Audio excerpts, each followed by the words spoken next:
से हरेक स्तर पर पलायन होइ छै। पढ़य के लेल पलायन, नौकरी के लेल पलायन, स्वास्थ्य उपचार के लेल पलायन। राष्ट्रवाद आ मिथिलावाद में की अंतर छै? ब्रिटिश इंडिया के समय से कि ओहू से पहले के समय से पूरा भारत में जे भी आंदोलन भेले है, चूँकि ब्राह्मण समाज के इंजन होइ छै तो नेतृत्वकर्ता ब्राह्मण रहले है।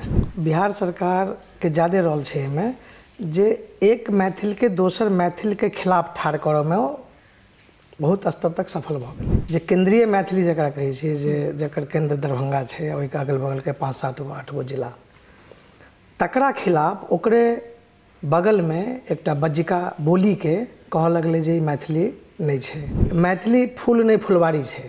ई एकटा फुलवारी भेलै, एकर डिफरेंट फूल छै। अंगिका एकर फूल भेलै, बज्जिका एकर फूल भेलै, पछमाहा, दक्षिणाहा, केंद्रीय मैथिली सब एकर फूल छै।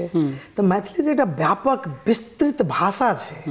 मिथिला राज्य के मांग एहि दुआरे, उड़ीसा राज्य के मांग तय हेतु मिथिला राज्य के मांग। 1912 से पहले तो बिहार नामक कोनो राज्य नहीं छलै। रेवेन्यू कलेक्शन के लेल ब्रिटिश इंडिया वाला 1912 में बिहार नामक एकटा क्षेत्र के परिकल्पना केलकै जे एकटा ई न्यू रेवेन्यू कलेक्शन सेंटर है। जे इंग्लैंड के महारानी छलखिन हैं, तिनका मिथिले में बनल चीनी पसंद अबै छलनि हैं, ताहि दुआरे एतऽ से एक्सपोर्ट होइ छलै। आइ हमसब पलायन कऽ कऽ दोसर दोसर राज्य या दोसर दोसर देश में जाकर नौकरी तकै छी।